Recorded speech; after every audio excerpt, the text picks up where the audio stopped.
Yung Bruno kapag napuruhan nila yan, automatic diretso tayo sa late game for TNPH. And that's gonna be scary para sa Onyx Philippines. Lahati Pero ito na yung buhay Wala ng nang ulti, Pagong.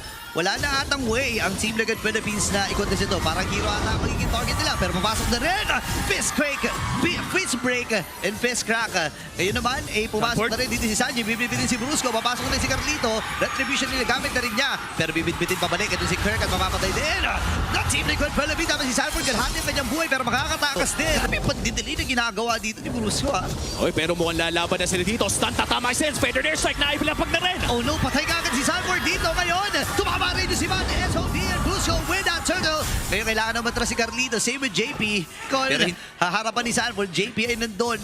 Pero medyo delikado ata pag hagi siya dito. Pero si Sanford na magiging target nila. Nagamit din yung vengeance. Pero hindi sapat para mailigtas ang kanyang buhay doon. Ngayon tumama yung SOD. Kaya naman si King Kong na secure na. Yung pag-home yun. Brusco yung kailangan matras. Ang baba ng buhay ni Danny JP. Pero hinaabot pa rin siya. They can with that flicker. Ang mga Onyx Philippines ay naglilinis sa ito ng housekeeping. Si Carlito naman na magiging target. Tamang normal hits lang. Ang Gonzalo na habol pa ata.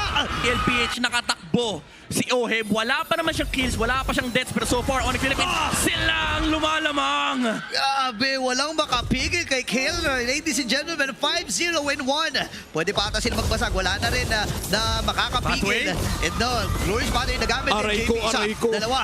Kalahati ka agad yung kanyang buhay pero nandiyan yung face fist crack para kay Kirk. Saan mo nababa na kanyang buhay na pero habulin din ni Kiko. Nandun yung mga tahik mula sa kanya. Meron pa silang katapot na kasama. This might be it. Pero kaya ba protektahan? Nandun itong si Ohe. For Onyx Philippines, kung gusto nilang isara ang laro. At crucial din naman para sa TL kung gusto nilang patagalin ang laro. Ang bilis book kumuha ng damage dito ni Carl. Kelra ngayon si JP. Naghanap ng i-ejector. Bibit-bitin dito si Brusco. And this time, Federation nagamit din. Pero si Kiko magwawagi doon sa Lord. And this time si Kera ay pumasok na. At kailangang mag-atrasa dito ng mga miyembro. Pero si Kera napaka-hafte. Napakasakit na bola dito ni Kera. Papasok din si Kiko. Purify Oh my goodness. Random execution.